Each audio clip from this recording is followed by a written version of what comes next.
राधे राधे। जय श्री हरि भक्तों, आप सभी का स्वागत है हमारी दिव्य कथा श्रृंखला बैसाख मास महात्म्य कथा दिन 2। जैसे कि आपने पहले दिन सुना कि कैसे यह पावन महीना स्वयं भगवान को अत्यंत प्रिय है, लेकिन आज हम जानेंगे आखिर क्यों बैसाख मास को सभी महीनों में सबसे श्रेष्ठ कहा गया है। क्यों देवता भी इस महीने का इंतजार करते हैं और कैसे एक साधारण मनुष्य भी इस महीने में अपने सारे पापों से मुक्त हो सकता है। आज की कथा आपको भीतर तक बदल देगी, तो कथा को अंत तक अवश्य सुने। नेमिषारण्य में एक बार महान ऋषि मुनियों की सभा लगी थी। सभी तपस्वी, ज्ञानी और ब्रह्मज्ञानी ऋषि एक गहन प्रश्न पर विचार कर रहे थे। साल के 12 महीने में सबसे श्रेष्ठ महीना कौन सा है? तभी सभी ने महान ज्ञानी सूत जी महाराज से पूछा, हे प्रभु, कृपा करके हमें बताइए कि ऐसा कौन सा महीना है जिसमें थोड़े से पुण्य से भी असीम फल प्राप्त होता है। सूत जी मुस्कुराए और बोले, हे ऋषियों, आपने अत्यंत उत्तम प्रश्न किया है। मैं आपको एक ऐसी कथा सुनाता हूँ जिसे सुनकर ही मनुष्य के पाप नष्ट हो जाते हैं। एक समय की बात है, देवर्षि नारद जी भगवान विष्णु के धाम बैकुंठ पहुंचे। उन्होंने भगवान से विनम्र होकर पूछा, हे प्रभु, आप सभी महीनों में सबसे अधिक किस महीने से प्रसन्न होते हैं? भगवान विष्णु बोले, हे नारद, मुझे सभी महीने प्रिय है, लेकिन उनमें भी बैसाख मास मुझे सबसे अधिक प्रिय है। भगवान बोले, इस महीने में किया गया एक छोटा सा पुण्य भी हजारों गुना फल देता है। इस महीने में किया गया स्नान मनुष्य को जन्म जन्म के पाप से मुक्त कर देता है। जो व्यक्ति इस महीने में प्रातःकाल उठकर स्नान करता है, दान करता है और मेरा स्मरण करता है, वह सीधे मेरे धाम को प्राप्त करता है। भगवान ने आगे कहा, हे नारद, बैसाख मास में यदि कोई मनुष्य गंगा, यमुना या किसी भी पवित्र नदी में स्नान करता है तो उसे वही फल मिलता है जो हजारों यज्ञ करने से मिलता है। और यदि गंगा स्नान संभव न हो तो घर पर ही शुद्ध मन से स्नान करके मेरा नाम लेने से भी वही फल मिलता है।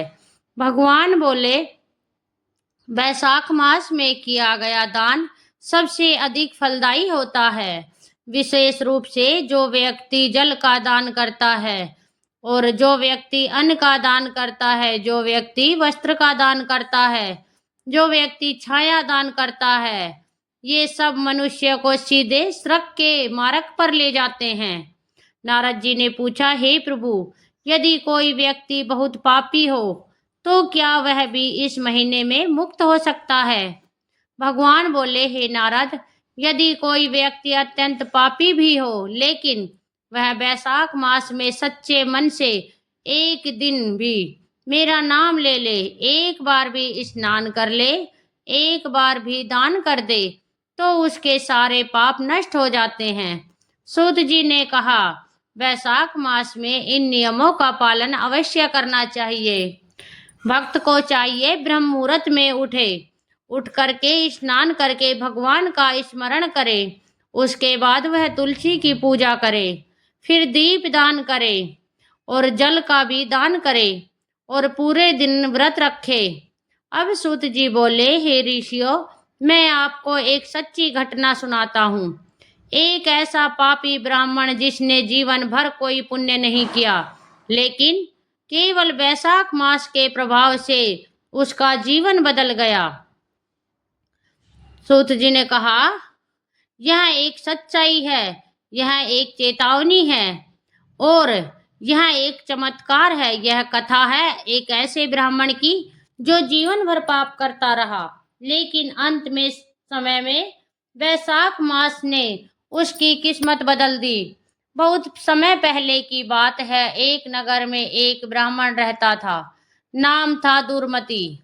दुर्मति नाम के अनुसार ही उसका स्वभाव था।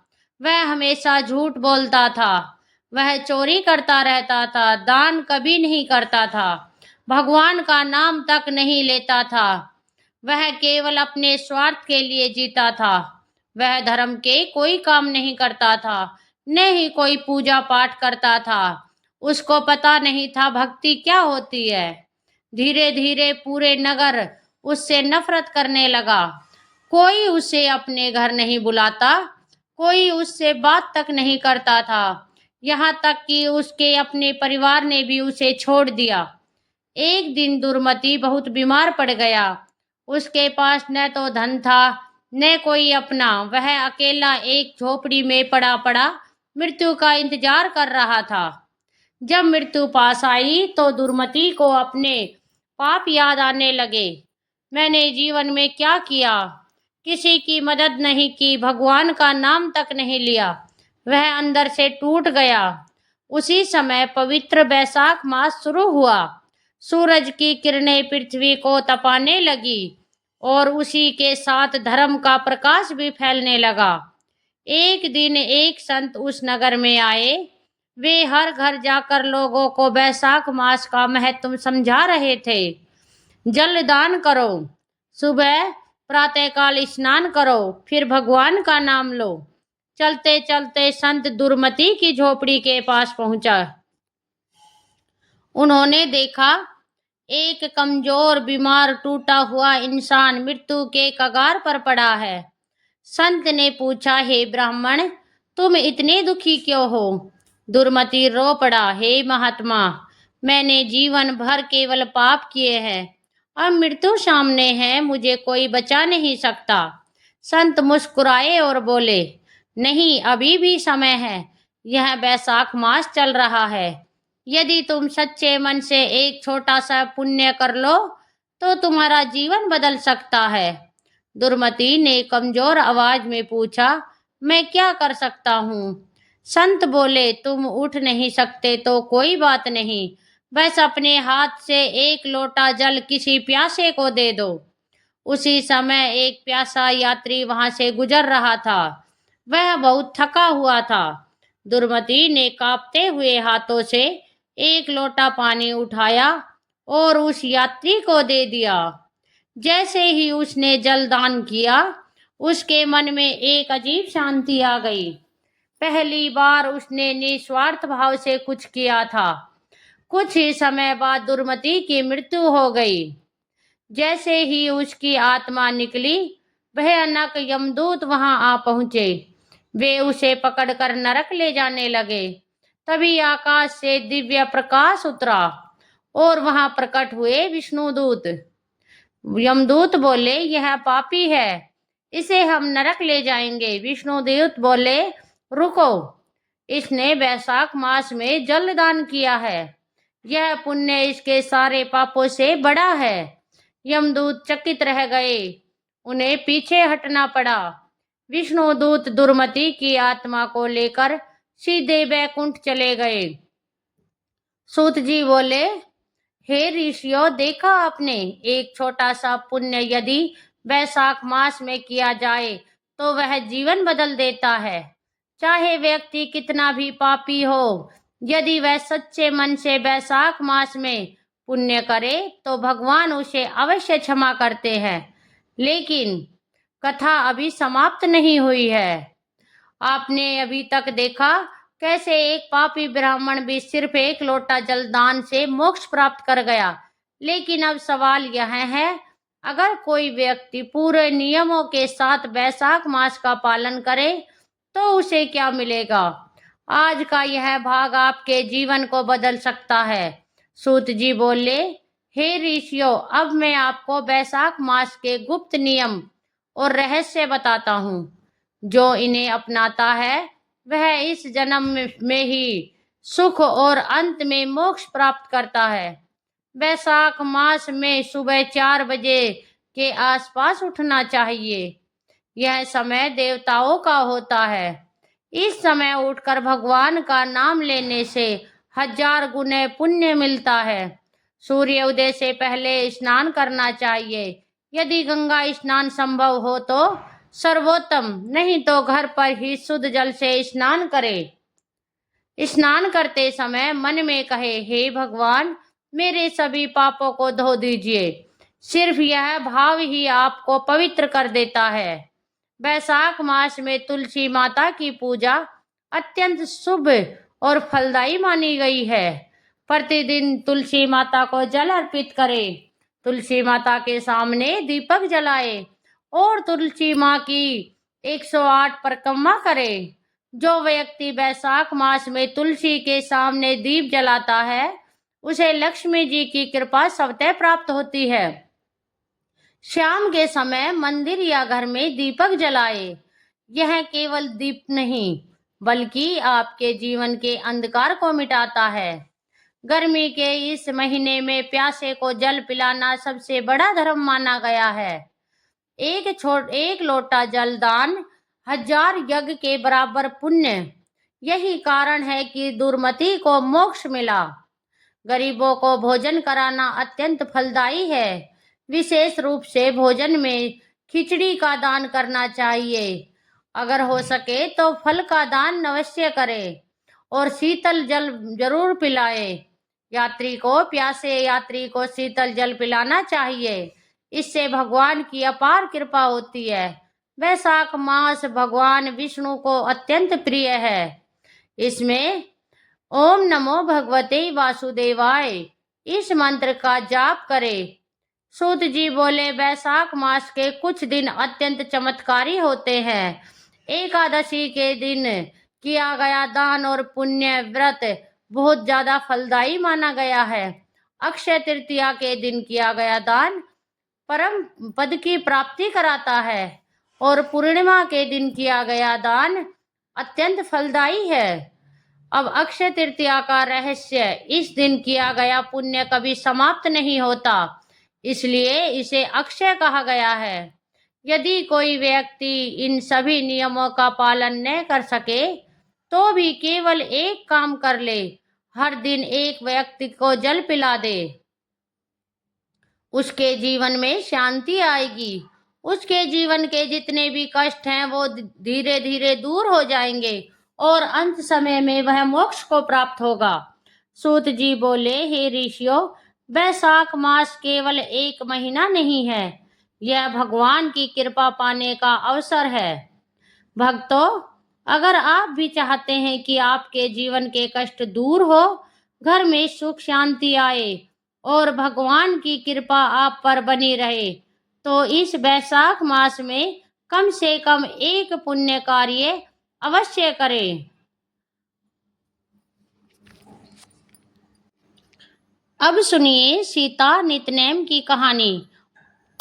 इस कहानी को सीता माता कहती थी और प्रभु श्री राम सुना करते थे। एक दिन श्री राम भगवान को किसी काम के लिए बाहर जाना पड़ा, तो सीता माता कहने लगी कि भगवान, मेरा तो 12 वर्ष का नितनेम है, अब आप बाहर जाएंगे तो मैं अपनी कहानी किसे सुनाऊंगी। तब श्री राम ने कहा कि सीते, आप कुएं की पाल पर जाकर बैठ जाना और वहां पर जो भी औरतें पानी भरने आएंगी उन्हें अपनी कहानी सुना दिया करना। सीता माता कुएं की पाल पर जाकर बैठ गई। तभी एक स्त्री आई। उसने रेशम जरी की साड़ी पहन रखी थी और सोने का घड़ा ले रखा था। सीता माता उसे देखकर कहने लगी, बहन, मेरा 12 वर्ष का नितनेम सुन लो। पर वह स्त्री बोली कि मैं तुम्हारा नितनेम सुनूंगी तो मुझे तो घर जाने में देर हो जाएगी और मेरी सास मुझसे झगड़ा करेगी। इसलिए उसने कहानी नहीं सुनी और अपने घर चली गई। लेकिन उसके घर जाते ही उसकी रेशम चेरी की साड़ी फट गई। सोने का घड़ा मिट्टी के घड़े में बदल गया। सासू ने देखा तो पूछा, अरे बहू, यह किसका दोष अपने सिर लेकर आ गई है। बहू बोली, माँ जी, कुएं पर एक औरत बैठी थी, उसने अपनी कहानी सुनाने के लिए कहा, लेकिन मैंने नहीं सुनी, शायद उसी का यह फल मुझे मिला है। बहू की बात सुनकर अगले दिन वहीं साड़ी और वहीं घड़ा लेकर सास कुएं की पाल पर गई। सास को वहीं पर सीता माता बैठी मिली तो माता सीता ने कहा, बहन, मेरी कहानी सुन लीजिए। सासू बोली, एक बार छोड़, मैं तो 4 बार कहानी सुन लूंगी। तब सीता माता बोली, राम आए लक्ष्मण आए, देश के पुजारी आए, नित नेम का नेम लाए। आओ राम बैठो राम, तपी रसोई जीमो राम, माखन मिश्री खाओ राम, दूध बतासा पियो राम, सूत के पलका मोठो राम, साल दुसाला पोठो राम, साल दुसाला ओढ़ो राम, जब बोलू राम ही राम, राम सवारे सबके काम, खाली घर भंडार भरेंगे, सबका बीड़ा पार करेंगे। श्री राम जय जय राम। सासू बोली, बहन कहानी तो बहुत अच्छी लगी। फिर कहानी सुनकर सासू चली गई और उसकी साड़ी फिर से रेशम जरी की बन गई। मिट्टी का घड़ा फिर वापस से सोने के घड़े में बदल गया। बहू ने देखा तो कहने लगी, माँ जी आपने यह कैसे किया? सासू बोली, बहू तू दोष लगा कर आई थी और मैं दोष उतार कर आई हूँ। बहू ने पूछा कि माँ जी वह कुएं वाली स्त्री कौन है? सासू माँ ने बताया कि वह तो सीता माता थी। वह पुराने से नया कर देती है, खाली घर में भंडार भर देती है। वह लक्ष्मी जी का वास घर में कर देती है और मनुष्य की जो भी इच्छा हो उसे पूर्ण कर देती है। बहू बोली, माँ जी फिर तो ऐसी कहानी मुझे भी सुना दो। सास बोली कि ठीक है तुम भी सुनो। फिर सास ने कहानी शुरू की। राम आए लक्ष्मण आए, देश के पुजारी आए, नित नेम का नेम लाए। आओ राम बैठो राम, तपी रसोई जीमो राम, माखन मिश्री खाओ राम, दूध बतासा पियो राम, सूत के पालका मोठो राम, साल दुसाला पोठो राम, साल दुसाला ओढ़ो राम, जब बोलू राम ही राम, राम सवारे सबके काम, खाली घर भंडार भरेंगे, सबका बेड़ा पार करेंगे। बोलो श्री राम जय जय राम। कहानी सुनकर बहू बोली, माँ जी कहानी तो बहुत अच्छी है। सासू ने कहा, ठीक है अब से हम इस कहानी को रोज किया करेंगे। अब सास बहू रोज सवेरे उठती, नहाती धोती और पूजा करने के बाद नित्य की सीता माता की कहानी कहती थी। एक दिन की बात है, उनके यहाँ पड़ोस की एक औरत आई और बोली कि बहन जरा सी आँच तो देना। तो बहू बोली कि आँच तो अभी हमने जलाई ही नहीं। पड़ोसन बोली, तो फिर तुम सुबह 4 बजे उठकर क्या करती रहती हो? तो उन्होंने कहा कि हम तो सुबह सुबह उठकर पूजा करते हैं, फिर सीता माता की नित नेम की कहानी कहते हैं। पड़ोसन ने उसकी बात सुनकर फिर कहा कि सीता माता की कहानी कहने से तुम्हें क्या मिला? तब वे दोनों बोली कि सीता माता की कहानी कहने से घर में भंडार भर जाते हैं, सारे काम पूर्ण हो जाते हैं, मन में इच्छा भी पूरी होती है। पड़ोसन ने कहा, बहन अगर ऐसा है तब तो फिर मुझे भी कहानी सुना दो। तब बहू बोली, ठीक है तुम भी यह कहानी सुन लो। राम आए लक्ष्मण आए, देश के पुजारी आए, नित नेम का नेम लाए। आओ राम बैठो राम, तपी रसोई जीमो राम, माखन मिश्री खाओ राम, दूध बतासा पियो राम, राम सूत के पल का मोठो राम, साल दुसाला पोठो राम, साल दुसाला ओढ़ो राम, जब बोलू राम ही राम, राम सवारे सबके काम, खाली घर भंडार भरेंगे, सबका बेड़ा पार करेंगे। श्री राम जय जय राम। पड़ोसन ने इस कहानी को सुना तो कहने लगी, बहन कहानी तो बहुत अच्छी लगी। अब वह पड़ोसन भी नित नेम सीता माता की कहानी कहने लगी। कहानी कहने से सीता माता ने पड़ोसन के भी धन के भंडार भर दिए। देखते ही देखते अब तो पूरे मोहल्ले में नित नेम की कथा चल पड़ी और हर किसी की मनोकामना पूर्ण होने लगी। हे सीता माता, जैसे आपने उन सभी के भंडार भरे वैसे ही हमारे भी भरना। कहानी कहने वाले, सुनने वाले और हुकार भरने वाले सबके भंडार भरना। सभी प्रेम से बोलिए सीता मैया की जय। बैसाख मास में पवित्र पौधे जैसे पीपल, तुलसी आदि को सींचने की परंपरा है। और जो भी महिलाएं, जो भी भक्त पीपल को सींचते हैं, पूरे वैशाख मास में उन्हें पीपल सींचने की कथा भी श्रवण करनी चाहिए। तो आइए सबसे पहले कथाओं में शुभ आरंभ करते हैं। पीपल सींचने की कथा से बहुत समय पहले की बात है। एक छोटे से गांव में एक ननद और भाभी साथ साथ रहा करती थी। दोनों के बीच बहुत गहरा प्रेम था। भाभी अपनी ननद को अपनी सगी बहन से बढ़कर मानती थी। विवाह के समय उसकी सास ने उससे कहा था कि बहू, मेरी बेटी का ख्याल रखना, उसे अपने बच्चों की तरह प्यार देना। भाभी ने उस समय जो वचन दिया था उसे वह पूरे मन से निभा रही थी। वह अपनी ननद का हर तरह से ध्यान रखती, उसे कभी अकेला नहीं छोड़ती थी और हर सुख दुख में उसके साथ रहती। लेकिन एक दुख था, भाभी की कोई संतान नहीं थी। समय बीतता गया और एक दिन पवित्र वैशाख मास का आगमन हुआ। भाभी ने सोचा कि वह पूरे महीने नियम पूर्वक पूजा करेगी। अब वह हर दिन ब्रह्म मुहूर्त में उठती, स्नान करती और पीपल वृक्ष के पास जाकर जल अर्पित करती, दीपक जलाती और विधि पूर्वक पूजा करती। उसकी ननद भी उसके साथ साथ जाने लगी। अब दोनों मिलकर हाथ जोड़कर प्रार्थना करती। भाभी कहती, हे पीपल देव, मुझे एक पुत्र का आशीर्वाद दीजिए। और ननद जो की बहुत भोली भाली थी, अपनी भाभी की देखा देख वह भी भोले मन से कहती, हे पीपल देव, जो मेरी भाभी मांग रही है मुझे भी वही आशीर्वाद दीजिए। इस प्रकार दोनों पूरे श्रद्धा भाव से रोज पीपल की सेवा और पूजा करती रही। धीरे धीरे पूरा वैशाख मास बीतने को आया। उनकी सच्ची भक्ति से प्रसन्न होकर पीपल देव प्रकट हुए। उन्होंने भाभी को पुत्र प्राप्ति का वरदान दे दिया। लेकिन जब ननद ने भी वही वरदान मांगा तो पीपल देव कुछ देर के लिए सोच में पड़ गए।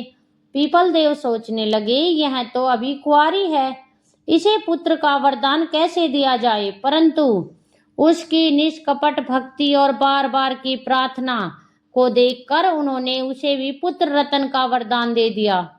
कुछ समय बाद भाभी गर्भवती हो गई और आश्चर्य की बात यह हुई कि ननद के पेट पर भी एक छोटा सा फोड़ा उभर आया। समय पूरा हुआ और भाभी ने एक सुंदर पुत्र को जन्म दिया। वही ननद के उस फोड़े से भी एक बालक उत्पन्न हो गया। जब भाभी ने देखा तो वह बहुत घबरा गई। उसने ननद से पूछा तो ननद ने पूरी सच्चाई बता दी कि यह सब पीपल देव के वरदान का परिणाम है। भाभी अब घोर चिंता में पड़ गई। सोचने लगी कि अगर यह बात गांव में फैल गई तो ननद की बदनामी हो जाएगी, फिर उसकी शादी कैसे होगी। बहुत सोचने के बाद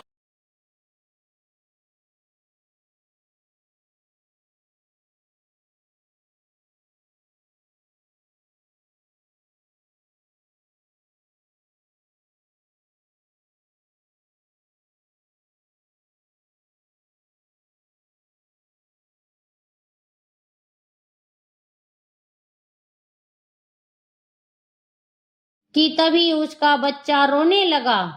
वह गोद में लेकर चुप कराने लगी और अनजाने में उसके मुंह से निकल गया,